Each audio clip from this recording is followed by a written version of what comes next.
দর্শক আমন্ত্রণ জানাচ্ছি এটিএন নিউজের সাপ্তাহিক আয়োজন popular life insurance company limited বিস্টক অনুষ্ঠানে। আপনাদের সাথে আছি আমি গোলাম কাদির রবু। মূলত অর্থনীতি এবং ব্যবসা বাণিজ্যের নানা বিষয় নিয়ে আমরা এই অনুষ্ঠানে আলোচনা করে থাকি।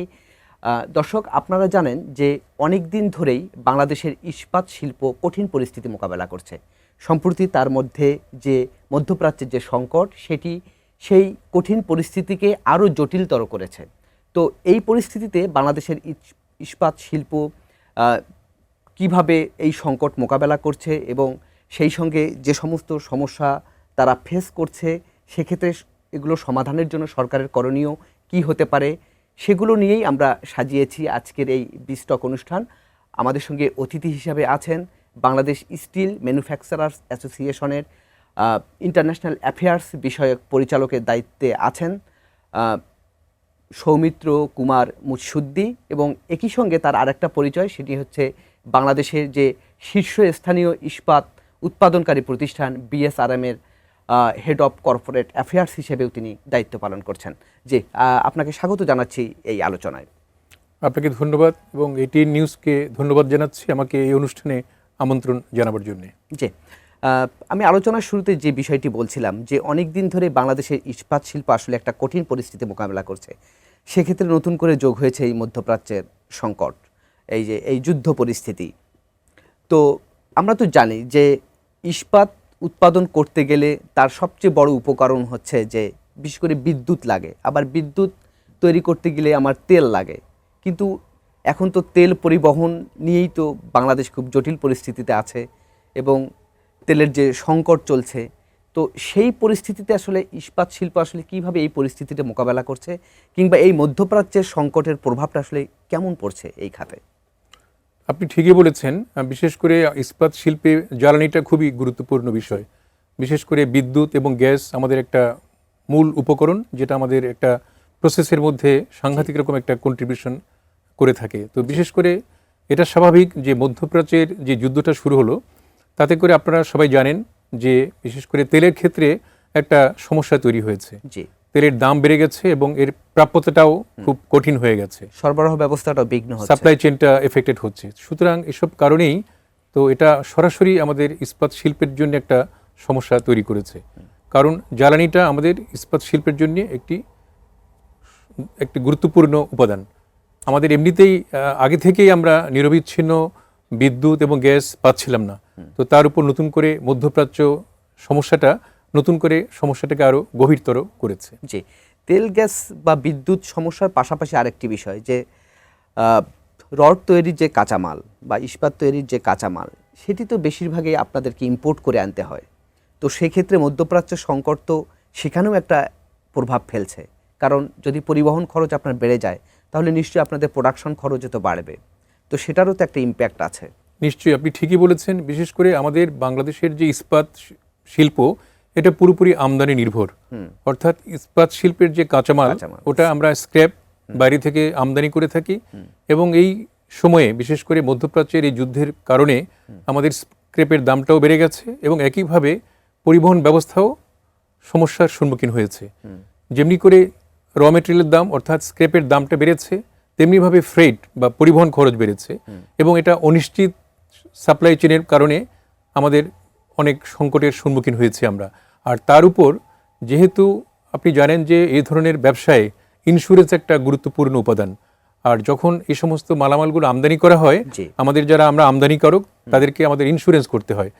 তো সাধারণ অবস্থায় ইন্স্যুরেন্সের যে প্রিমিয়াম থাকে, এখন সেটা অনেক গুণ বেড়ে গেছে। তার কারণ হলো যুদ্ধের কারণে ঝুঁকি বেড়ে যাওয়াতে ইন্স্যুরেন্স বেড়ে গেছে।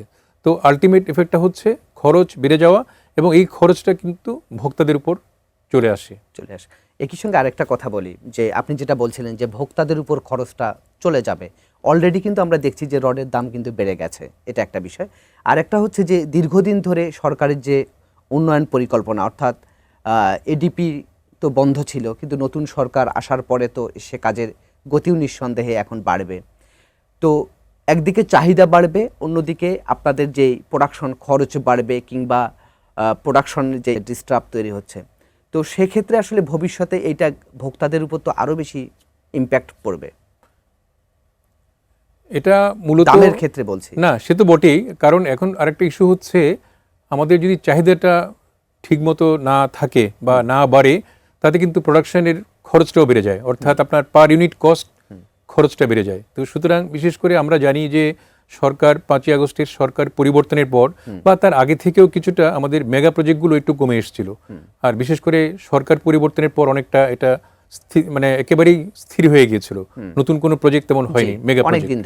আর এটাও ঠিক যে নির্বাচিত সরকার আসার পর তাদের একটু সময় লাগবে, হোমওয়ার্ক করতে হবে, অর্থাৎ কোন প্রজেক্টটা তারা হাতে নেবে বা নিতে পারবে কিনা, বা তার অর্থের সংস্থান কি আছে। তো সুতরাং আমি বলবো যে আমাদের সরকারি পর্যায়ে যদি মেগা প্রজেক্ট হাতে নেওয়া না হয়, তাহলে কিন্তু চাহিদাটা বাড়ার সম্ভাবনা কম। আর সে কারণেই আমাদের যে মিলগুলোর যে উৎপাদন ক্ষমতা, ওটাও পুরোপুরি সদ্ব্যবহার হয় না, তাতে করে খরচটা এমনিতেই বেড়ে যায় বিভিন্ন রকম কারণের সঙ্গে। আপনি যদি পরিপূর্ণ মাত্রায় উৎপাদনশীলতাকে আমরা লক্ষ্য অর্জন করতে না পারি, তাহলে কিন্তু খরচটাও বেড়ে যায়। তো সেই ক্ষেত্রেই সরকারের উচিত হবে যে যত দ্রুত সম্ভব মেগা প্রজেক্টগুলো হাতে নেওয়া। অলরেডি তো মেগা প্রজেক্টগুলো তো হাতে নেবেই, এবং পাশাপাশি কিন্তু সামনে বাজেট আসছে, এবং তখনও তো বড় আকারের একটা বার্ষিক উন্নয়ন কর্মসূচি গভর্নমেন্ট নিতে যাচ্ছে। তো সেক্ষেত্রেও তো একটা নিঃসন্দেহে আপনি যেটি বলছিলেন যে অনেক দিন ধরে এই সেক্টরটা স্থবির অবস্থায় পড়েছিল, তো এখন আসলে কতটা গতিশীল হবে বলে মনে করছেন? না, আমরা তো আশাবাদী, যদিও আমাদের সমস্যা আছে, আসলে সমস্যা সবসময়ই থাকবে, হয়তো এক এক সময় এক এক রকম সমস্যা আসবে। তা আমি মনে করি আমাদের যেহেতু এই নির্বাচিত সরকার বিপুল জনসমর্থন নিয়ে সরকারের দায়িত্ব নিয়েছেন, তো তাতে করে সরকারেরও দায়িত্ব হবে এমন কিছু প্রজেক্ট নেওয়া যেটা আমাদের জনগণের উপকারে আসবে, দেশের উপকারে আসবে, একই সঙ্গে আমাদের কর্মসংস্থানের একটা ব্যাপার আছে। কারণ এ ধরনের মেগা প্রজেক্টগুলো অনেক কর্মসংস্থান সৃষ্টি করে থাকে, কারণ এই শিল্পের সঙ্গে ইস্পাতের সাথে অন্যান্য অনেকগুলো ইন্ডাস্ট্রি রয়েছে, তাতে করে সার্বিকভাবে এক বিপুল জনগোষ্ঠী এই প্রকল্পের সঙ্গে জড়িত হতে পারবে। তা আমি মনে করি যে সরকার যত তাড়াতাড়ি সম্ভব বা বাজেটের পর যদি মেগা প্রজেক্ট হাতে নেন, তাহলে কিন্তু আমাদের অর্থনীতিটাও গতি পাবে এবং আমাদের ইস্পাত শিল্পেরও উপকার হবে, একই সঙ্গে আমাদের সাধারণ জনগোষ্ঠী উপকৃত হবে। আপনার মানে আমরা যেহেতু পুরো সেক্টর নিয়ে আলোচনা করছি, আপনার কাছে একটু জানতে চাই যে এখন আসলে আমাদের এই ইস্পাত সেক্টরে আসলে কি অবস্থা টোটাল? আসলে সত্যি কথা বলতে কি, আমাদের তো যে টার্গেট ছিল, আমাদের আগে যে প্রবৃদ্ধি টার্গেট করে সাধারণত আমরা জানি যে একটা দেশের উন্নয়ন সূচক হিসেবে ইস্পাতের ব্যবহারটাকে বিবেচনা করা হয়। যেমন ধরুন, একটা দেশের পার ক্যাপিটা স্টিল কনজাম্পশন কত, ওটা একটা উন্নয়নের সূচক। তো আমাদের জাতীয় প্রবৃদ্ধির যে ধারণা ছিল একসময়ে 6-7%, তো সাধারণত হিসেবটা হচ্ছে এরকম যে ইস্পাতের ব্যবহারটা বা টার্গেটটা করতে হবে আমাদের জাতীয় প্রবৃদ্ধির যে লক্ষ্যমাত্রা তার দ্বিগুণ। অর্থাৎ ইস্পাত শিল্পের যারা উদ্যোক্তা, তারা ধরে নিয়েছিলেন যে 14-15% একটা প্রবৃদ্ধি হবে। তো সেই ক্ষেত্রে এখন তো আমি বলবো যে আমাদের যে ডিমান্ড গত কয়েক বছরে এটা ক্রমাগতই নিম্নমুখী। তো সেই ক্ষেত্রে আমরা আসলেই খুবই সমস্যার মধ্যে আছি। পাশাপাশি আপনার কাছে একটু জানতে চাই, সেটি হচ্ছে যে আমরা জানতাম যে বাংলাদেশের যে ইস্পাত কারখানা, এটার সংখ্যা তো আগে অনেক বেশি ছিল, কিন্তু এখন ধীরে ধীরে সেই সংখ্যাটা কমে যাচ্ছে কেন?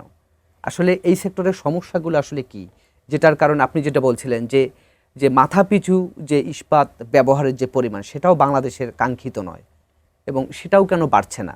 একদিকে আপনাদের ব্যবসাও বাড়ছে না, অন্যদিকে মাথাপিছু যে ইস্পাত ব্যবহারের সেটার পরিমাণও কমছে, ফলে জিডিপিতে কাঙ্ক্ষিত আমরা কন্ট্রিবিউশনটাও রাখতে পারছি না। সেটি আসলে কেন হচ্ছে? আপনার কাছে এই প্রশ্নের উত্তরটি জানবো, তার আগে নিচ্ছি ছোট্ট একটি বিরতি। দর্শক, আপনারা দেখছেন popular life insurance company limited বিস্টক। এবার নিচ্ছি ছোট্ট একটি বিরতি, আমাদের সঙ্গে।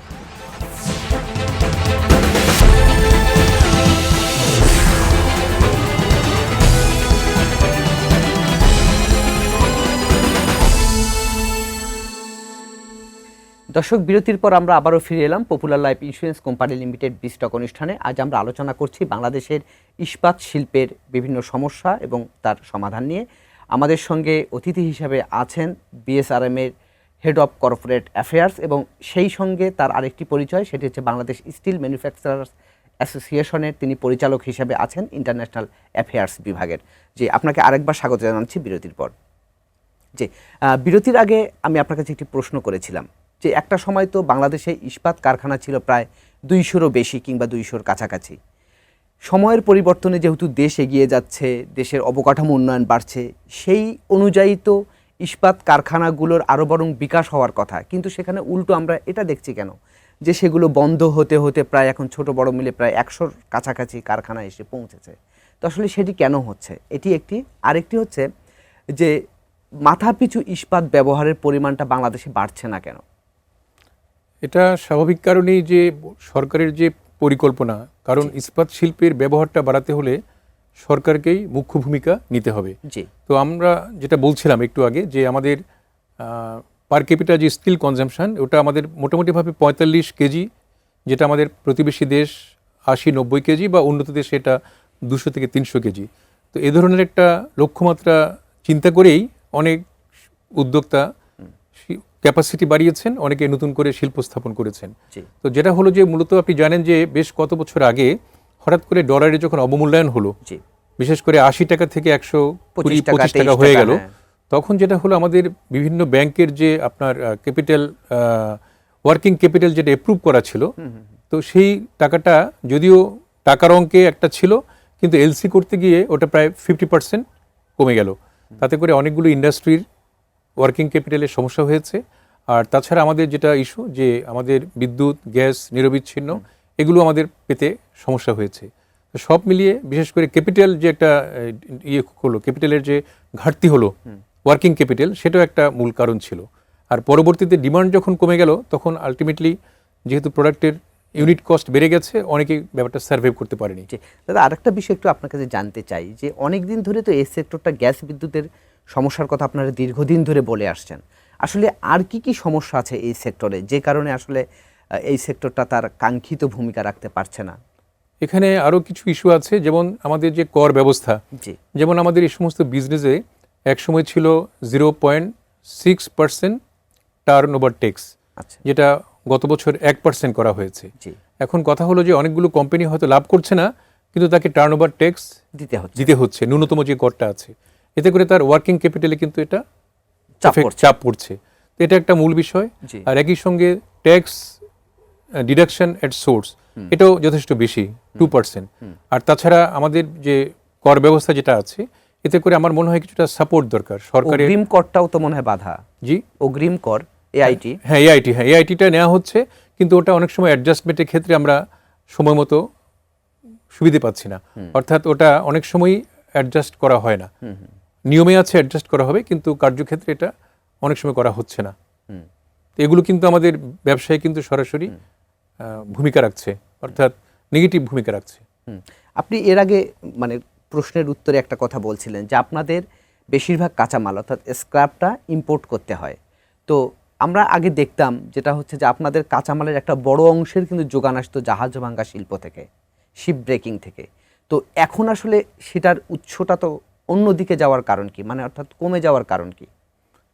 মূলত আমাদের যখন ইন্ডাস্ট্রিতে ক্যাপাসিটি অনেক বেড়ে গেছে, তখন শিপ ব্রেকিংয়ের যে সাপ্লাই, ওটা আসলে যথার্থ বা সাফিসিয়েন্ট ছিল না।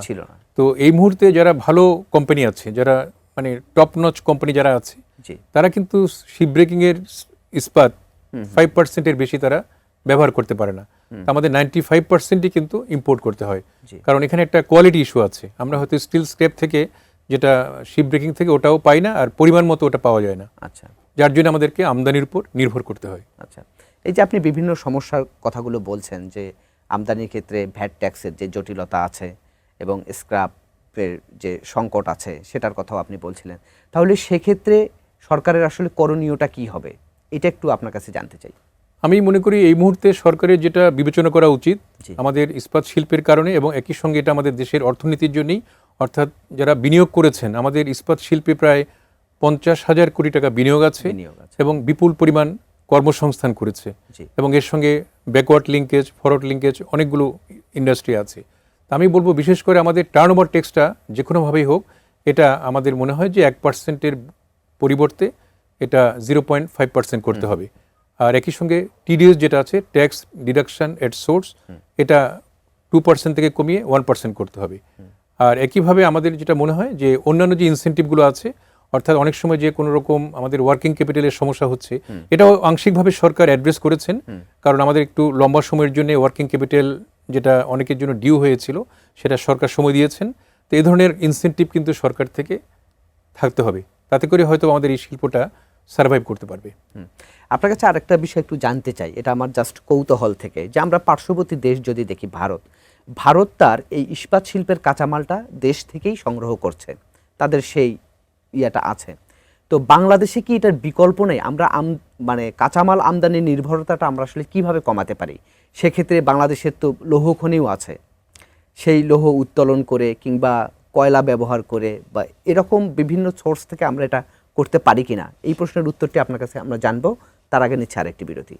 দর্শক, আপনারা দেখছেন popular life insurance company limited বিস্টক। এবার নিচ্ছি আরেকটি বিরতি আমাদের সঙ্গে।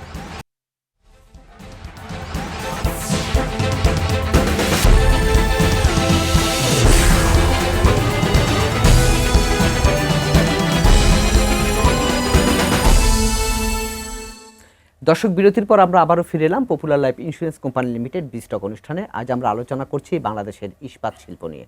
যে আপনাকে আরেকবার স্বাগত জানাচ্ছি। বিরতির আগে আপনার কাছে আমি প্রশ্ন করেছিলাম যে আপনি যে কাঁচামাল, যে বাংলাদেশের এই ইন্ডাস্ট্রির জন্য কাঁচামাল সংগ্রহটাই আসলে সবচেয়ে বড় একটা চ্যালেঞ্জ, সেক্ষেত্রে পার্শ্ববর্তী দেশ ভারত যে উপায়ে কাঁচামালটা সংগ্রহ করছে নিজ দেশ থেকে, সেটার সম্ভাবনা বাংলাদেশে আছে কিনা, কিংবা বাংলাদেশে তো লৌহ খনি আছে, আমরা সেটাও জানি, সেটা উত্তোলন করে কি আমরা এই শিল্পের কাঁচামালের অনেকখানি যোগান দিতে পারি কিনা, কিংবা বিকল্প কোনো আপনার সুপারিশ আছে কিনা? আমার জানা মতে বাংলাদেশে আসলে মানে ওর থেকে, অর্থাৎ খনিজ, একেবারে খনির মূল উপাদান থেকে ইস্পাত তৈরি করাটা আসলে সম্ভাবনা খুব একটা দেখি না। আমাদের মোটামুটি এটা আমদানি নির্ভর শিল্প হিসেবেই টিকে থাকতে হবে। আচ্ছা দাদা, আরেকটা বিষয়, সেটি হচ্ছে যে সামনে তো বাজেট আসছে, তো বাজেটের ক্ষেত্রে আপনাদের প্রস্তাবনাটা কি আসলে এই শিল্পের উন্নয়নের জন্য? বাজেটের ক্ষেত্রে আমি বলবো যে একটু আগে উল্লেখ করেছি, ওটা আমি আর বিরক্তি করতে চাই না। বিশেষ করে আমাদের টার্নওভার ট্যাক্স, টিডিএস, এগুলো তো বলেছি, কিন্তু আমি আরেকটা বিষয় বলতে চাই যে কিছু কিছু ক্ষেত্রে আমাদের সরকার বিবেচনা করা উচিত। যেমন আমাদের কিছু কমিশন সরকার করে থাকেন, যেমন বার্গ, Bangladesh energy and regulatory commission, তারপর কম্পিটিশন কমিশন, এরকম বেশ কিছু কমিশন আছে। কিন্তু এটা সরকার নিশ্চয়ই একটা ভালো উদ্দেশ্য নিয়ে করেছেন, কিন্তু কার্যক্ষেত্রে কিন্তু এদের ভূমিকাটা আমরা তেমন একটা দেখতে পাই না। অর্থাৎ এরা একটা নিরপেক্ষ বডি হিসেবে, অর্থাৎ নিউট্রাল বডি হিসেবে সরকার এবং জনগণের মাঝখানে একটা হিয়ারিংয়ের মাধ্যমে অনেক কিছু তারা নীতিগত সিদ্ধান্ত দেওয়ার কথা। তো বিশেষ করে এবারে যেমন তেলের দামটা বাড়ানো হলো, এটাও সরকার সরাসরি বাড়িয়েছেন, কিন্তু আমাদের একটা প্রতিষ্ঠান আছে বার্গ, এদের এখানে হিয়ারিং হওয়ার কথা। আর যেমন ধরুন আমাদের ইস্পাত শিল্পে যে আমাদের 230 কেভি যে বিদ্যুৎ আমরা ব্যবহার করে থাকি, এখানে কিন্তু কোনো সিস্টেম লস তেমন নেই। তো এখানেও কিন্তু সরকারের কোনো, মানে আমি মনে করি যে এটার জন্য আলাদা একটা ট্যারিফ হতে পারে। আমরা এই ব্যাপারে বার্কের সঙ্গে অনেকবার কথা বলেছি, কিন্তু এখনো কোনো সিদ্ধান্ত পাইনি।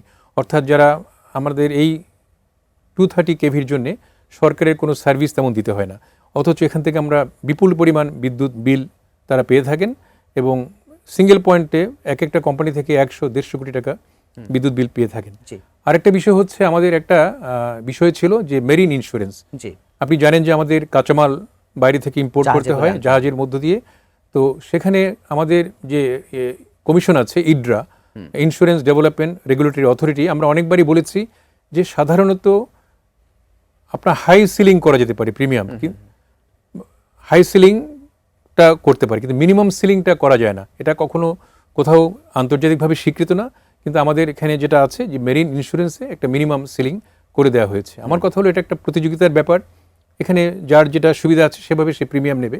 তো আমি এই জিনিসগুলো আমরা অনেকবারই চেষ্টা করেছি, ইন্স্যুরেন্সের ব্যাপারটা, এটা মিনিমাম প্রিমিয়ামটা এটা উইথড্র করার জন্য আমরা অনেক দেন দরবার করেছি, সেটাও করা হয়নি।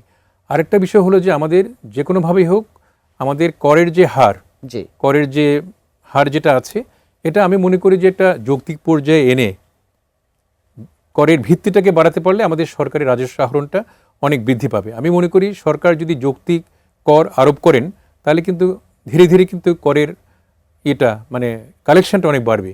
তা আমি এটা খুব গুরুত্বপূর্ণ মনে করি যে টেকসই রাজস্ব আহরণ ব্যবস্থা করার জন্যে যৌক্তিক পর্যায়ে কর আরোপ করতে হবে।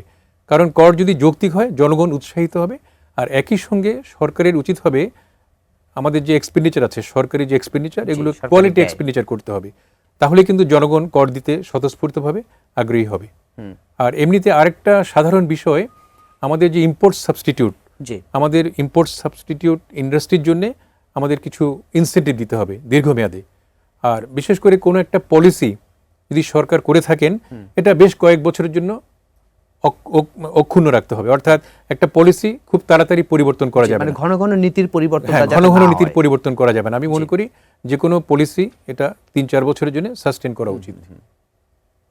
দাদা, আরেকটা বিষয়ে জানতে চাই, যেটা হচ্ছে এবার একটু আপনাদের বিএসআরএম নিয়ে একটু কথা বলি। যে আমরা দেখছি যে বিএসআরএম এবং বাংলাদেশের ইস্পাত শিল্প বা রড আমরা যাই বলি, এই নামটা আসলে সমার্থক হয়ে গেছে। এটা আসলে দীর্ঘদিন ধরে আপনাদের তো যাত্রা শুরু হচ্ছে সেই 1952 সাল থেকে। তো এই যে একটা ব্র্যান্ডিং, এটা এই যে বিশাল অর্জন, এবং সেটি এখন পর্যন্ত বিএসআরএম ধরে রেখেছে, এটা আসলে মানে কি বলবো, এটা কৌশলটা কি, কিংবা এটার ভিতরে শক্তিটা কি?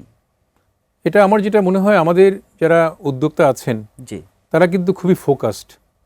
অর্থাৎ তারা যে বিষয়টা জানেন সেই বিষয়ে খুব গভীরভাবে জানেন এবং গবেষণা করেন এবং ইনোভেশনের চেষ্টা করেন। জি, তো তাতে করে হয়েছে কি, আমার যেটা মনে হয় যে তাদের যে দৃষ্টিভঙ্গি, অর্থাৎ অনেকগুলো প্রজেক্ট হাতে না নিয়ে একটা পার্টিকুলার প্রজেক্টে ফোকাস থেকে তারা এই প্রবৃদ্ধি তারা অর্জন করেছেন। এবং আমাদের এই কোম্পানিতে অনেক রকম ইনোভেশনের ব্যাপার আছে। আমরা অনেক কিছু নতুন প্রোডাক্ট রিসার্চ করে নিয়ে এসেছি। আমরা বিভিন্ন যে একাডেমিক ইনস্টিটিউশন আছে, বুয়েট বা চুয়েট, তাদের সাথে গবেষণা করি। যেমন আমরা বেশ কিছু নতুন প্রোডাক্ট স্টিল সেক্টরে নিয়ে এসেছি। যেমন একটা হলো একটা আপনার এপক্সি কোটেড রিবার, যেটা আপনার উপকূল অঞ্চলে ব্যবহার করা হয় এবং একটা স্ট্রাকচারের স্থায়িত্বটা অনেক বাড়িয়ে দেয়।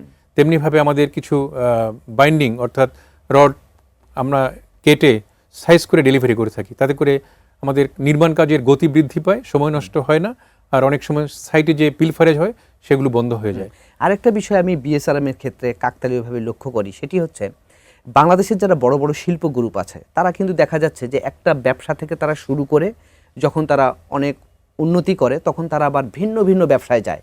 কিন্তু বিএসআরএম কিন্তু এক ব্যবসাতেই কনসেন্ট্রেটেড।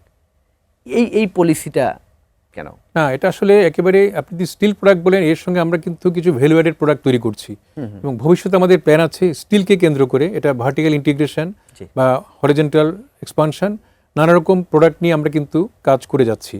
তো শুধুমাত্র একেবারে একটা প্রোডাক্ট না, আমাদের স্টিল সেক্টরে অনেকগুলো প্রোডাক্টই আছে। জি জি জি জি দাদা, আমরা আলোচনা প্রায় শেষ পর্যায়ে চলে এসেছি। তো সার্বিক বিষয়ে আপনার আর কি বলার আছে এবং সরকারের প্রতি আপনার কোনো সুপারিশ আছে কিনা?